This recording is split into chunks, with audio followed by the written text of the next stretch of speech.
The storm came in from the north on a Tuesday, and it brought with it the smell of wet wool and tallow smoke, and the particular cold stone breath of a house too old to warm all the way through.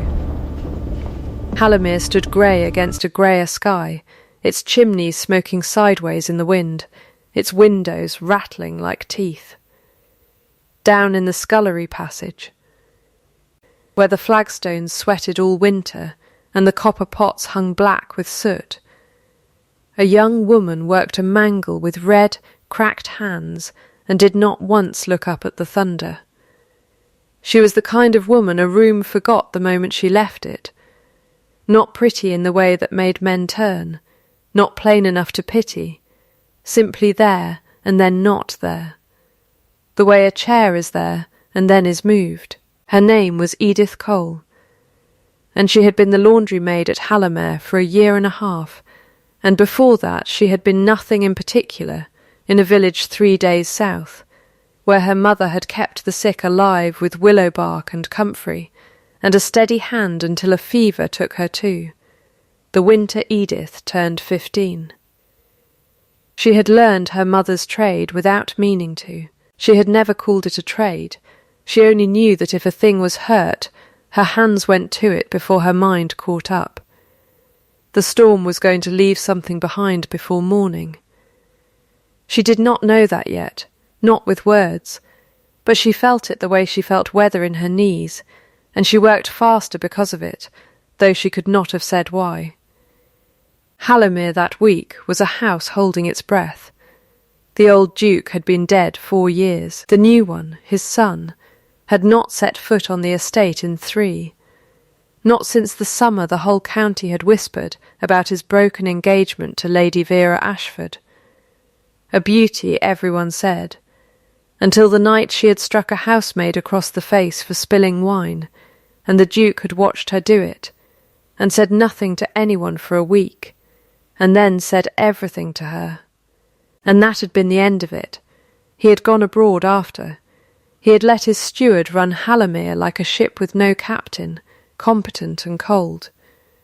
None of the newer staff, Edith among them, had ever seen his face. There was no portrait hung low enough for a maid to study on her way past. There was only a name, spoken by the older servants with a kind of careful reverence, the way one speaks of weather that might turn. He was expected home that very night, though no one below stairs quite believed it. Dukes announced themselves with outriders and letters sent a week ahead. This one had sent nothing.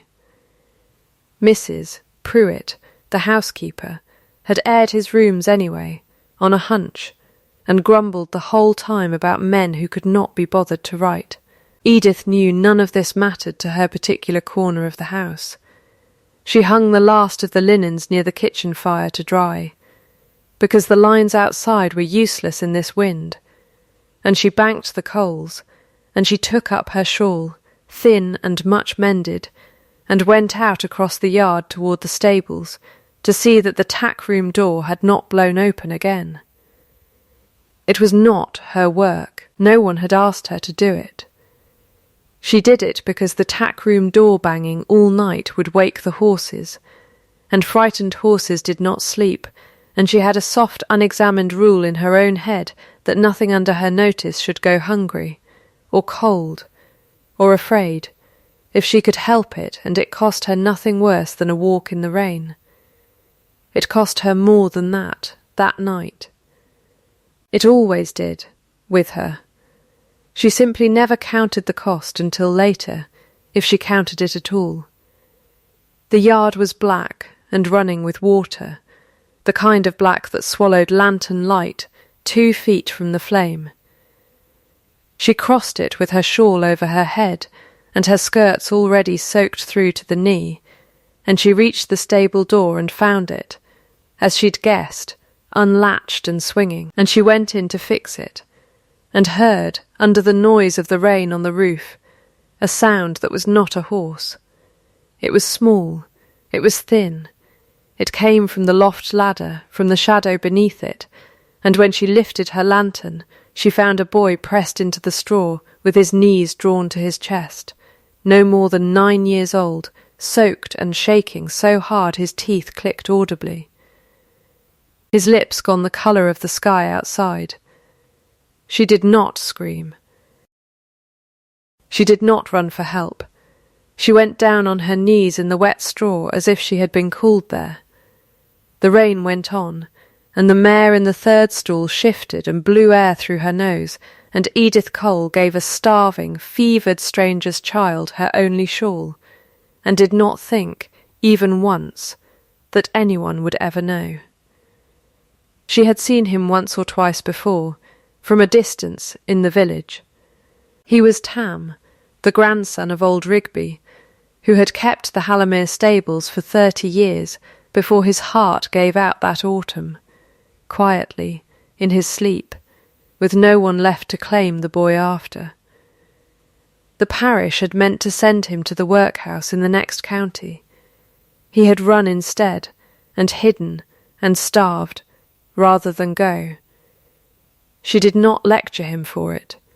She rapped him first, and asked questions after, low and even, the way her mother used to talk to frightened animals.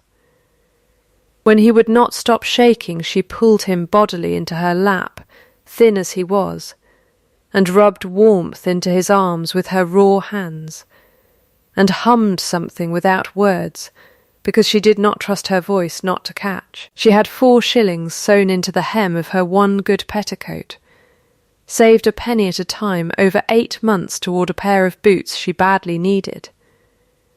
She did not think of the boots again that night. She sent no one, told no one, woke no one. She went herself, in the storm, to the gatehouse where old Merrick kept a store of simples for the horses, and begged Willow bark from him with a story about a headache, and boiled it herself over the banked kitchen fire, and carried it back across the yard, and spooned it into the boy a swallow at a time, until his shaking eased into sleep. She sat with him until past 2 in the morning. She did not doze. She counted his breaths instead, the way her mother had taught her, because counting was a way of praying that did not require you to believe anything was listening. Something was listening. Someone was standing in the black mouth of the stable door, coat streaming, unnoticed, and had been for the better part of an hour. He had come up the long drive on a hired horse an hour before, in secret, wanting no fuss made of his homecoming, wanting one quiet night in his own house before the county descended on him again, with its curtsies and its calculations. He had meant only to see that the horses were settled before he went in. He had found, instead, a woman in a soaked, mended shawl kneeling in filthy straw over a stranger's child, giving away the coat off her own back, with the particular unthinking economy of someone who had never once in her life stopped to ask what a kindness would cost her before she gave it. He did not go to her. He did not speak. He watched a long while, and then he went in by the side door, and told no one who he was that night either, and lay awake past dawn with the sound of the rain still in his ears, and a strange, unfamiliar ache behind his ribs that he could not yet name.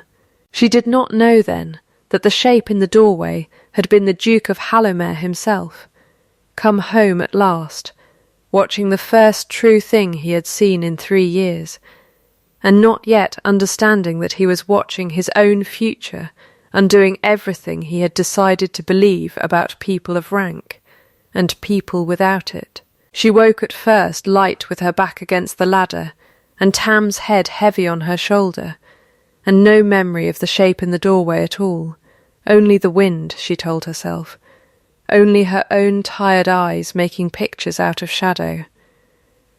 The house woke around her the way houses do, in pieces, boots on stone, a door somewhere, the smell of bread starting in the kitchens. Edith carried the boy's fever-damp weight in her arms as far as the tack room, laid him on a horse blanket she'd folded 4 times for softness, and told him, low, that she would come back at midday, and that he was not to be afraid of anyone who found him before then, because she would make it right. She did not, at that hour, have the faintest idea how she meant to make anything right. She had 4 shillings less a portion for the willow bark, no shawl, a soaked dress she had no time to change before her work began, and a story she had not yet decided how to tell. Old Merrick found the boy an hour later while forking hay, and set up such a shout that half the stable yard came running, and Edith arrived from the laundry with her hands still wet to find herself, to her own great discomfort, the centre of a small, astonished crowd. "You sat up with him all night," Merrick said. "In this weather." "Alone. He was cold," Edith said. "Anyone would have done it." "Anyone did not do it," said Merrick. "You did." She felt her face heat, and looked at her hands instead, at the raw red knuckles that never quite healed in winter, and said nothing further, because there was nothing further she wanted said. When the head groom's wife tried to press a few coins on her for the willow bark she had bought, Edith refused them so plainly, so immediately, that the woman laughed and called her a stubborn creature, and did not offer again. She did not want thanks. Thanks made her feel as though the thing had been done for a reason other than the boy needing it, and that unsettled her more than the cold had. By mid-morning the whole house knew 2 things at once: that the Duke had come home in the night without warning anyone, and that the new laundry maid had found old Rigby's orphaned grandson half dead in the stable, and nursed him through it herself, with nothing but a borrowed kettle and her own shawl. The 2 facts arrived in the servants' hall almost together, and were discussed almost together, though no one below stairs yet thought to connect them. Edith did not see the Duke that morning. She was not summoned to see him. Laundry maids were not summoned for anything, as a rule, and she was glad of it. She worked her usual hours with her usual quiet, changed at last into her second dress, hung the wet one by the fire, and did not think again about the shape she had half seen in the stable doorway, because she had decided, firmly, that there had been no shape at all. It was Mrs. Pruitt who found her in the drawing-room near noon, with a look on her face that Edith could not read. "His Grace wishes the boy kept on," Mrs. Pruitt said. "Fed, housed, and seen by a doctor before the week is out. He is to help in the stables when he is well enough, under Merrick's eye, and to want for nothing." Edith set down the sheet she was folding. "That is very good of him." "It is." Mrs. Pruitt watched her a moment longer than the sentence required. "He did not ask who found the boy. I told him anyway. There was no need." "There is always a need to say who did a good thing," said Mrs. Pruitt, "even when the one who did it would rather nobody knew. Especially then, if you want my opinion, which nobody does, but I give it anyway." Edith did not answer that. She only picked the sheet back up and folded it again, more carefully than the first time, because her hands had begun, without her permission, to shake very slightly, and she did not want anyone to see. She was called to the small parlour that afternoon, not by the Duke himself, but by his steward, Mr. Ellard, a spare, correct man who informed her, without explanation, that a doctor had been engaged for the boy at the estate's expense, and that she was not to trouble herself over the cost of the willow bark she had purchased, as it would be reimbursed from the household accounts. "There's no need," Edith said again, for what felt like the 10th time that day. "I am aware," said Mr. Ellard, in the dry way of a man repeating an instruction he had been given almost word for word. His Grace was quite particular on that point. "You are not being paid for anything, Miss Cole. Consider it merely tidied away." She did not see the Duke that day, nor the next, though she passed within 20 feet of his study window twice while crossing the yard, and did not know it. What she did not know, and would not learn for a good while yet, was that he had stood at that window each of those times and watched her go, arms full of linen, back straight, face carefully arranged into nothing at all, and had found himself, against every intention he had brought home with him, unwilling to look away. He gave the order about the doctor himself, in his own hand, and told Ellard plainly that no mention was to be made of whose money paid for it. He gave a second, smaller order 2 days later, quieter still, concerning an old debt he had learned of by means he did not explain, owed by a dead aunt of the laundry maid's to a shopkeeper in the village, a debt that had hung over the girl for 2 years like a stone she carried without complaint. He had it settled by a solicitor's letter that named no one. He told himself it was simple charity, the ordinary business of a man with more than he needed toward those with less than they deserved. He did not examine, too closely, why this particular charity felt different from any other he had ever quietly dispensed. Edith learned of the doctor within the week, and never learned, not for a long while, of the debt at all. She only noticed, with some bewilderment, that the shopkeeper in the village had stopped asking after it, and put it down to his forgetting, and thought no more on the matter. Because she had a fevered boy to nurse, and a household of linens to keep, and very little room left over in her days for wondering why her luck had turned. She first saw the Duke's face 3 days later, across the width of the stable yard, and did not, for one long strange moment, connect it to anything at all. He was taller than she had pictured him, and less handsome than a duke in a story ought to be, with a hard, weathered face and a nose that had clearly been broken once, and set slightly wrong, and eyes so dark a brown they looked black except in full sun. He was not smiling.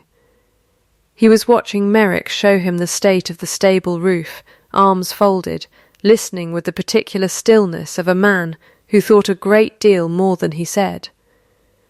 Something about the set of his shoulders snagged at her, briefly, the way a half-remembered tune does.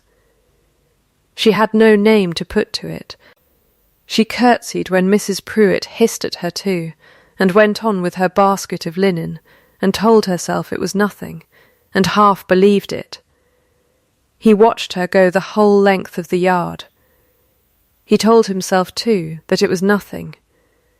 She came to know Tam's fever as a private clock she measured her days against, and in that fortnight of visiting him twice daily, before her work and after it, she came also, without quite planning to, into the Duke's path more often than chance alone accounted for.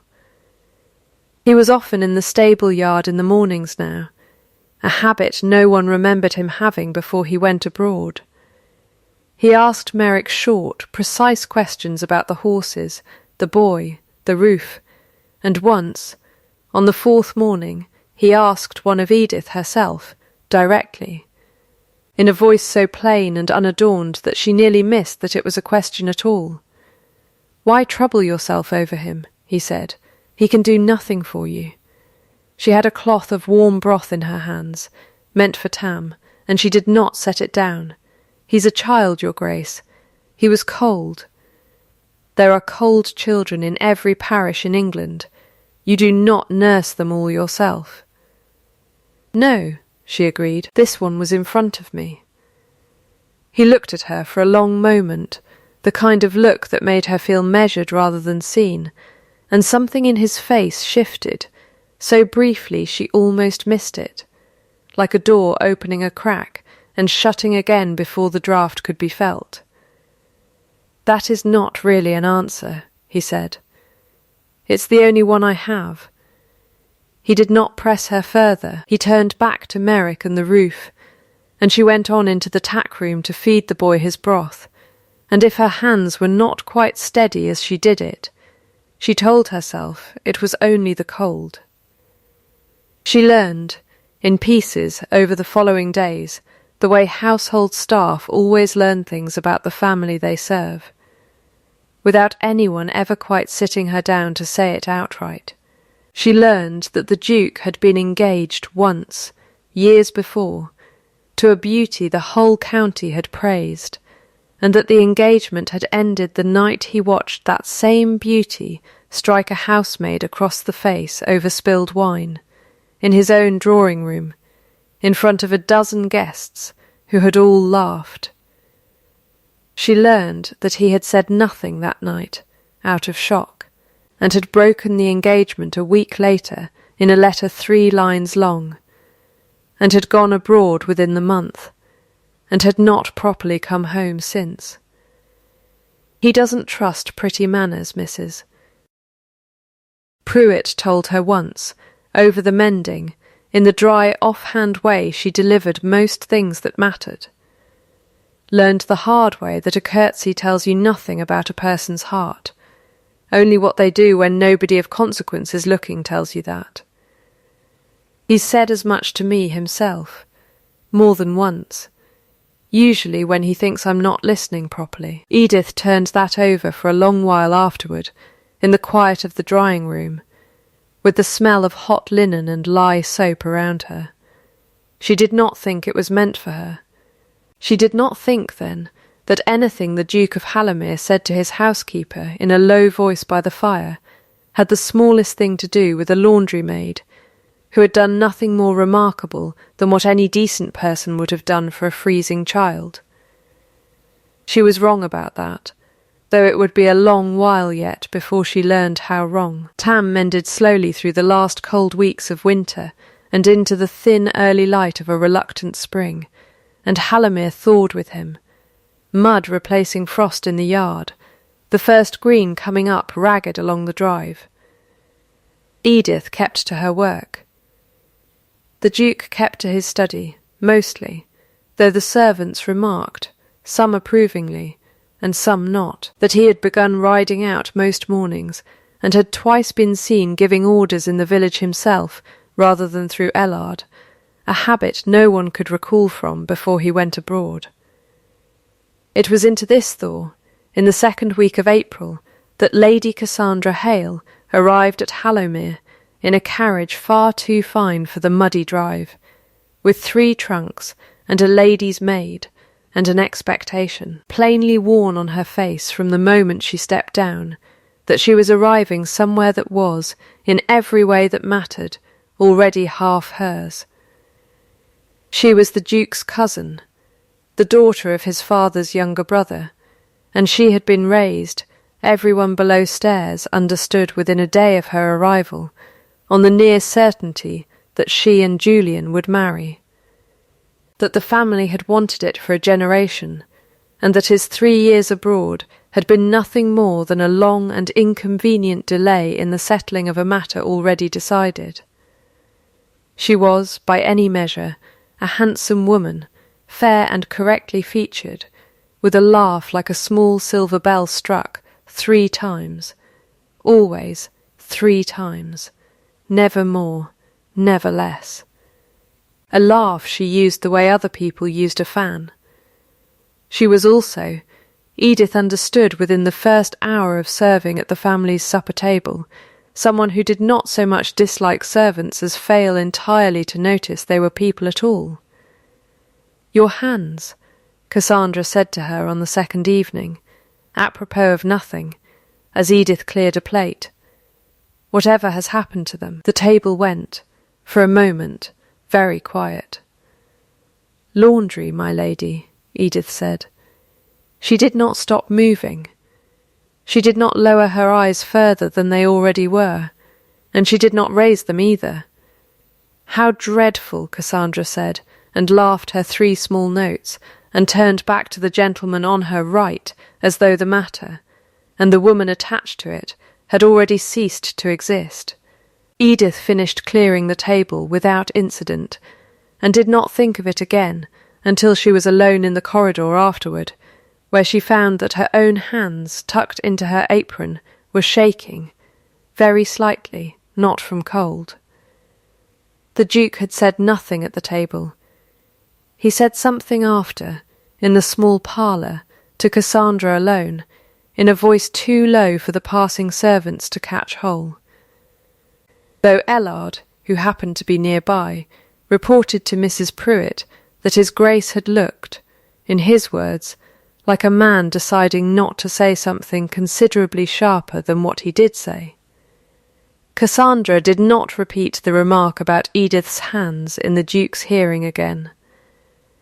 She found other occasions, smaller, quieter, when he was not in the room. She was, Edith came slowly to understand, not a woman who forgot a slight or forgave one, real or imagined, and somewhere in the space of that first week she had decided that the laundry maid who blushed when the Duke spoke 2 sentences to her in a stable yard was, however unlikely it seemed, a rival worth watching.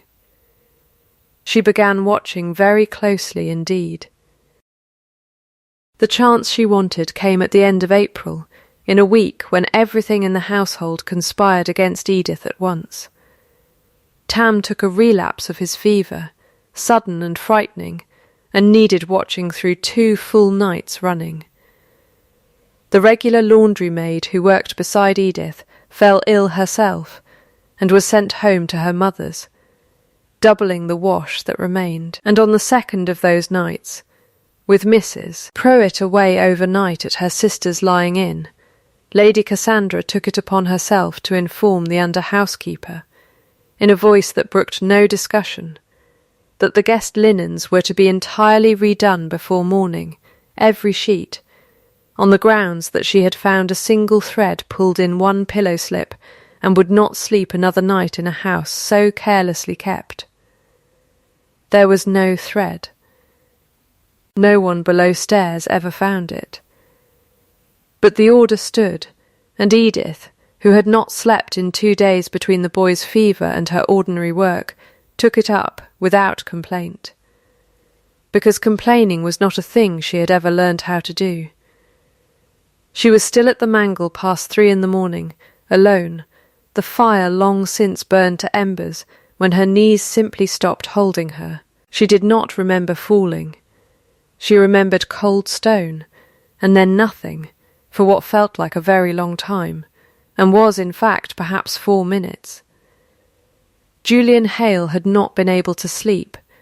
He had taken, in the weeks since his return, to walking the lower passages late at night, when his own thoughts grew too loud for his bed, a habit he did not examine, and would not have admitted to anyone. He found her on the flagstones outside the drawing-room, white as the sheets around her, one hand still curled as though it had not quite let go of the linen she'd been folding. He did not call for help first. He knelt, found the pulse at her throat with 2 fingers, found it steady, found her breathing shallow but even, and then, before he had entirely decided to do it, he had gathered her up off the cold stone, light as she was, far lighter than a person doing this much work every day had any right to be, and carried her himself, past the startled scullery boy who had come running at the noise of the fall, up the back stair and into the nearest warm room, which happened to be a guest chamber kept always ready and always heated against just such an emergency, and laid her down and pulled the coverlet over her, and only then shouted for Mrs. Pruitt's second, and for the doctor to be sent for at first light, and only then realised his hands were shaking.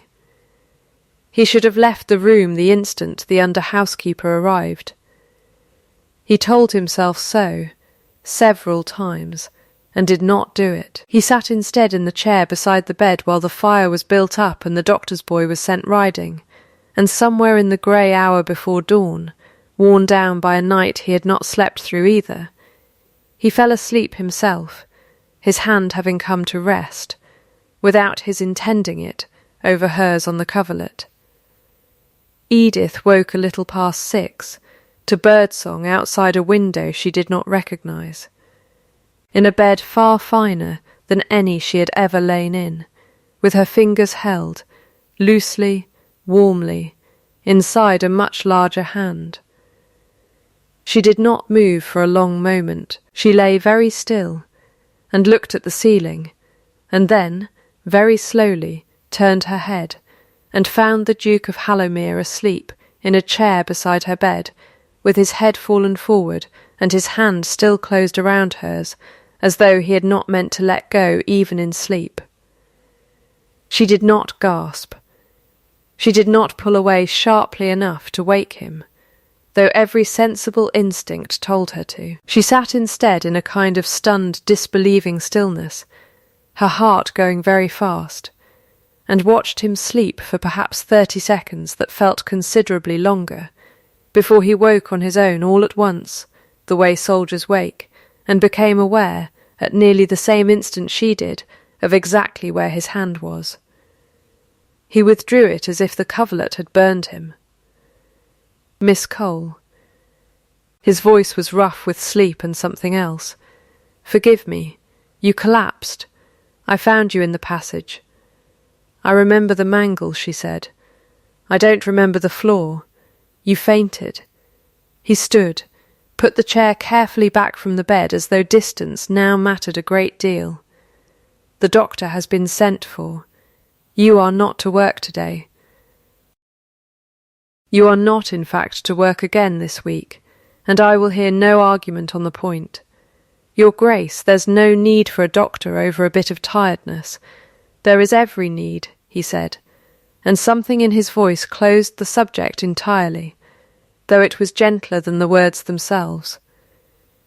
He looked at her a moment longer, as if he meant to say something further, and did not say it, and left instead, closing the door with a care that seemed, to Edith, oddly loud in the silence he left behind.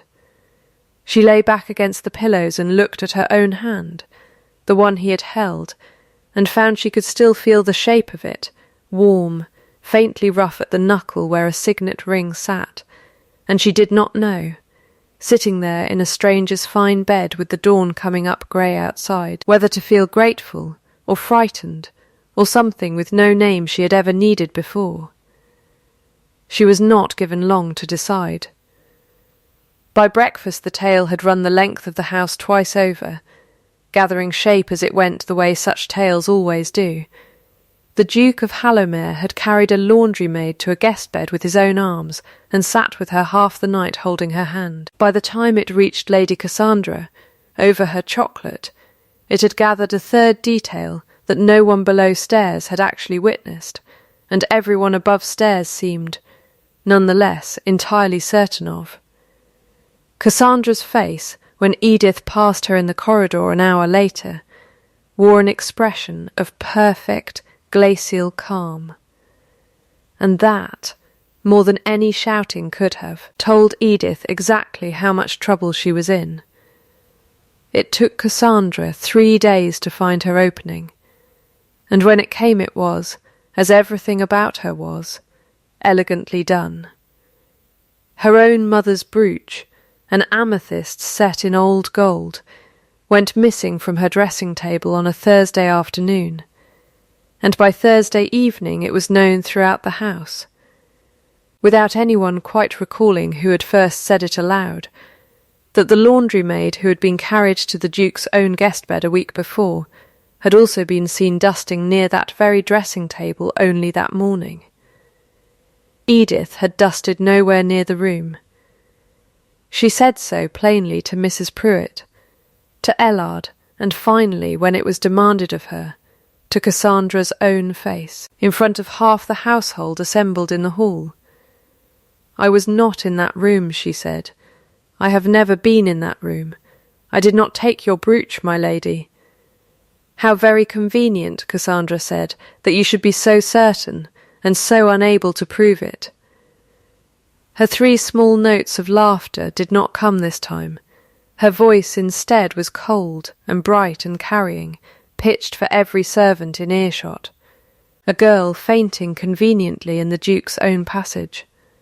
A girl carried to his own bed. And now his cousin's jewellery gone missing, not a week after. I do not think it takes a magistrate to see the shape of it. Edith did not cry.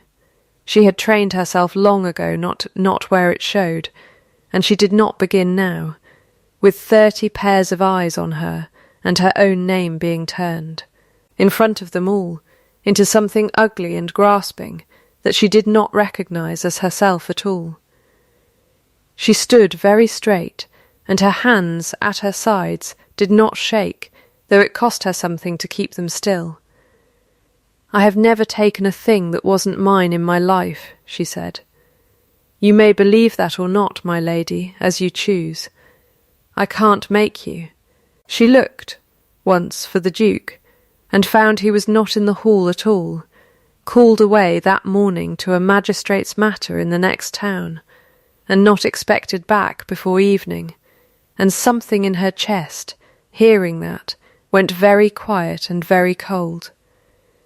Because she understood, standing there, that whatever had passed between them in that grey dawn a week before, it was not going to be enough, on its own, to save her from this. She did not wait to be dismissed.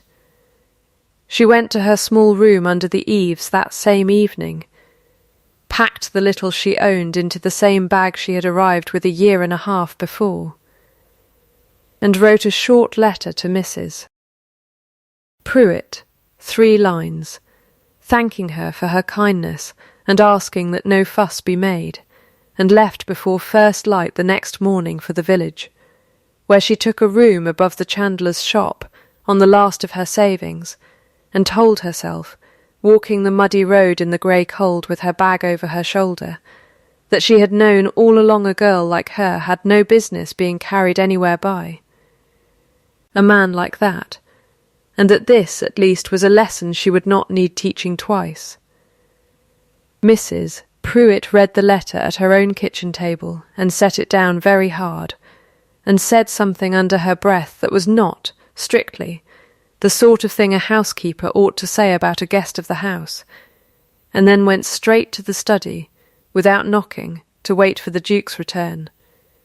He came back near dusk, tired and mud spattered from the road, and read the letter twice, standing, without sitting down at all, and Mrs. Pruitt watched his face do something she had not seen it do in 3 years, something that looked, more than anything, like a man watching a door close that he had only just realised he wanted kept open.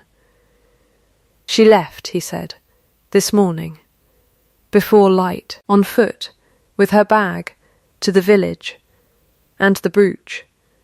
Has not been found," said Mrs. Pruitt, "because it was never taken by that girl, your Grace, and I think you know it as well as I do." He was silent a long moment, the letter still in his hand. "Find it," he said finally, "find it, and find who did take it, and do it before I have to." Mrs. Pruitt did not need telling twice. She had, in her 30 years in service, learned a great deal about which threads to pull when a household's peace had been quietly unravelled, and she began pulling that very night, starting, as any sensible person would, with Lady Cassandra's own lady's maid, a nervous young woman named Bess, who had come with her ladyship from her family's house, and who, under 3 minutes of Mrs. Pruitt's mild, relentless questioning in the housekeeper's own parlour, with a cup of tea gone cold between them, began to cry before she had said a single word of use. The truth, when it came, was neither dramatic nor surprising, only sad and small, the way most truths of that kind are. Cassandra had not lost the brooch to theft at all. She had given it, weeks before, to a debt collector in settlement of a gaming obligation her family did not know of and would not have forgiven, and had invented its disappearance, and its supposed thief, on the very afternoon it suited her to have a rival removed from the house without a scandal attaching itself to her own name. Mrs.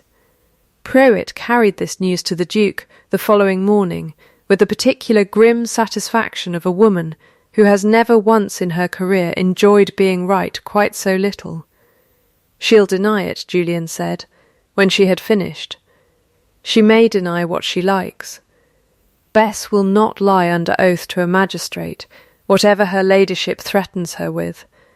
And I do not think, Your Grace, that you want this tried before a magistrate at all, given what else would come out with it." He knew what else she meant. He sat a long while with his hands folded, looking at nothing, and then he asked, in a voice gone suddenly quieter, a question that had clearly been waiting behind the first one all along. "How is she?" "Miss Cole." In the village, Mrs. Pruitt looked at him for a moment before she answered, the way she might look at a man who had just told her something about himself he had not quite meant to say. "Proud," she said, frightened, though she'd never owned to it, taking in mending to pay her rent, because she won't sit idle, and she won't ask anyone for a farthing more than she's earned. "And I'll tell you something else, Your Grace, since we're being plain with each other today. She has asked after that boy Tam 3 times since she left, and not once, not one single time, has she asked after you." Something crossed his face at that, something that looked, briefly, like being struck. "She wouldn't," he said. "That isn't her way." "No," said Mrs. Pruitt, "it is not, which is, I think, rather the whole of the matter, isn't it?" He was quiet a long moment. Then he said, low, more to himself than to her, "I have been waiting 3 years to see whether such a person existed at all. A person who did the right thing when there was no one of consequence to see it, and nothing at all to gain by it.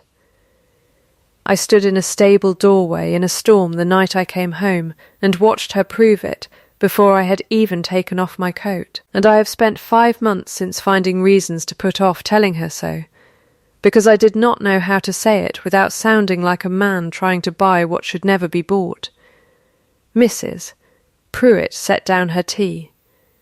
"Then I should stop finding reasons, Your Grace, if I were you.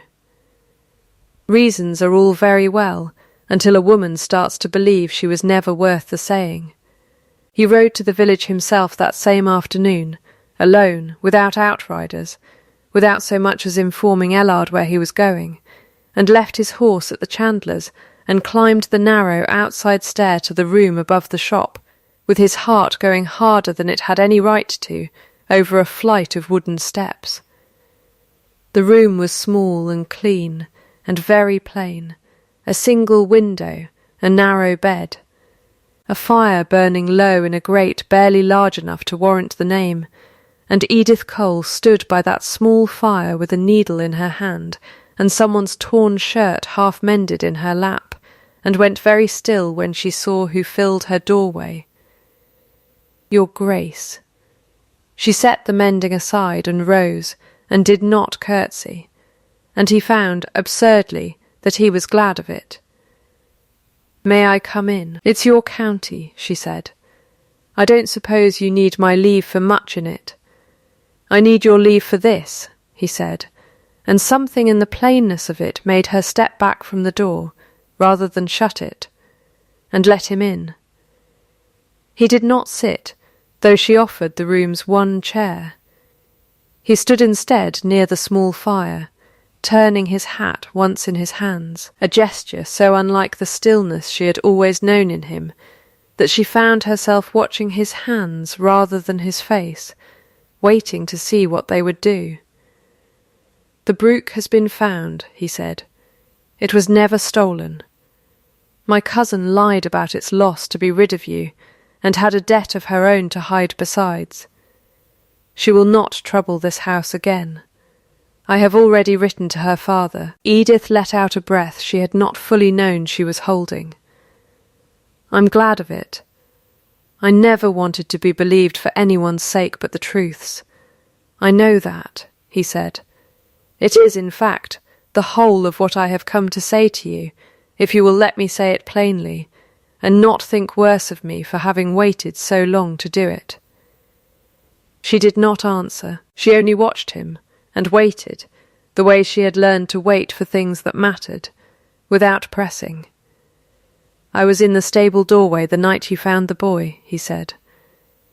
"I had come home an hour before, in secret, wanting no fuss made of my return. I stood there the better part of an hour, and watched you give away your only shawl to a child who could do nothing for you, and never so much as look to see if anyone was watching.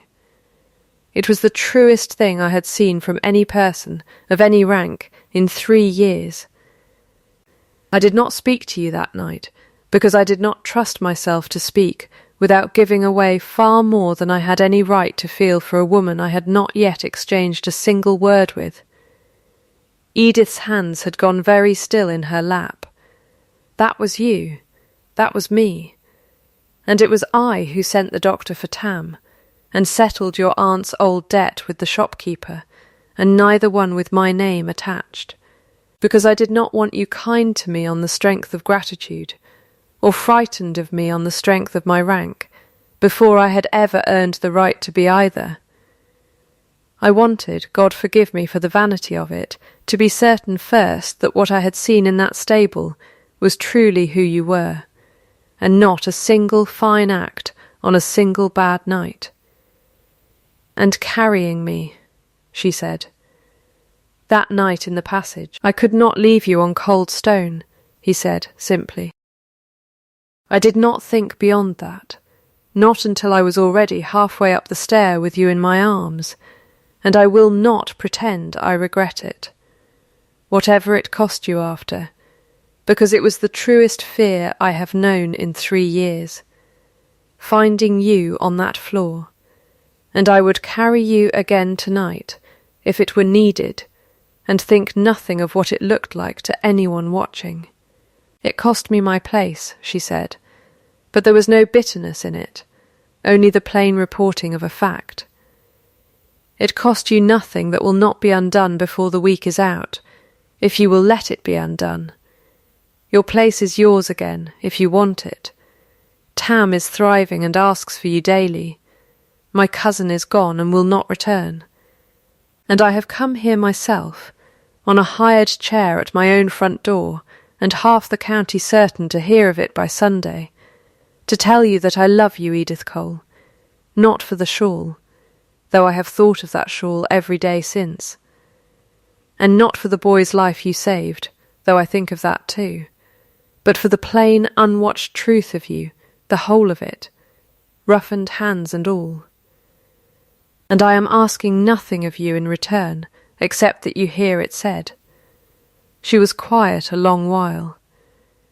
The fire popped once, low, and somewhere beyond the small window a bird called, one note, and fell silent again.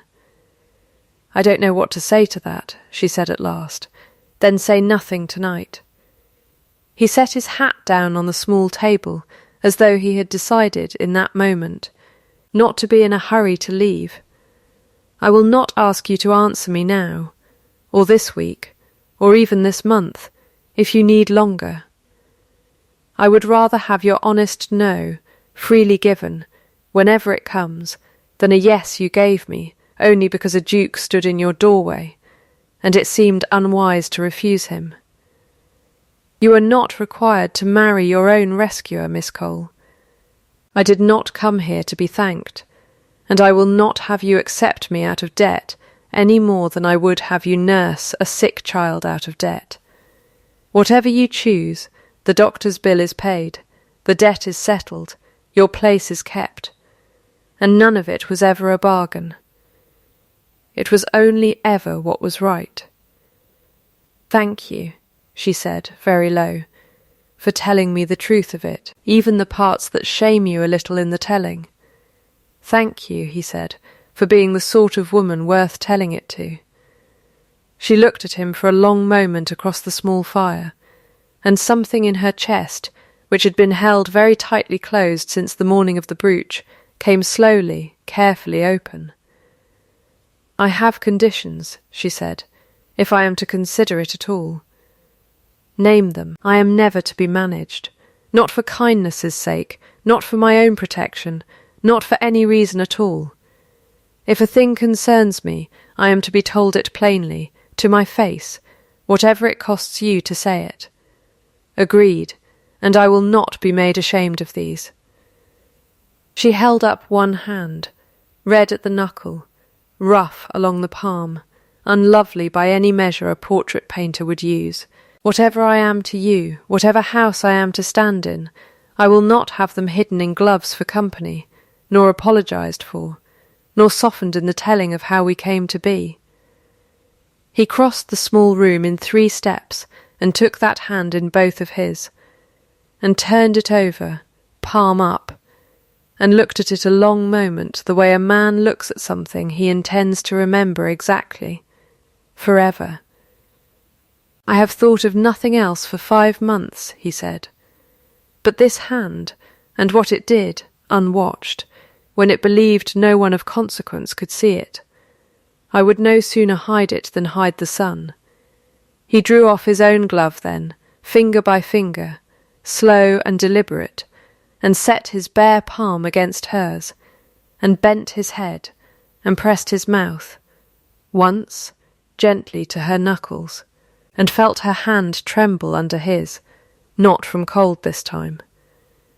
Yes, she said. It was the only word she needed. They were married at Hallamere in the last week of June, quietly, by the family's own wish, though a duke's quiet wedding is still, by any village's measure, a fine thing to see, with the church bells rung twice over, and half the county come to look whether they had been asked or not. Lady Cassandra was not among them. She had gone to live with a distant aunt in Bath before the banns were even read, her father's letter to her burned unread by her own request, and the county, in time, learned to speak of her only rarely, and always a little more quietly than it once had. Tam grew straight and strong through that summer, and by autumn had settled so entirely into the stables under Merrick's patient eye that no one, seeing him at his work, would have guessed the winter he had so nearly not survived.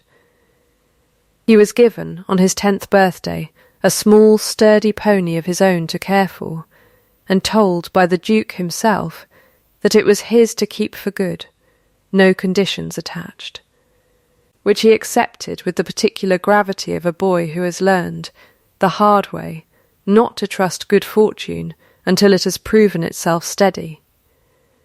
Mrs. Pruitt remained at Hallamere, drier and more pleased with herself than ever, training up a new under-housekeeper, she pronounced, with great regularity, entirely hopeless, though she kept the girl on all the same, which everyone below stairs understood to mean rather the opposite of what she said.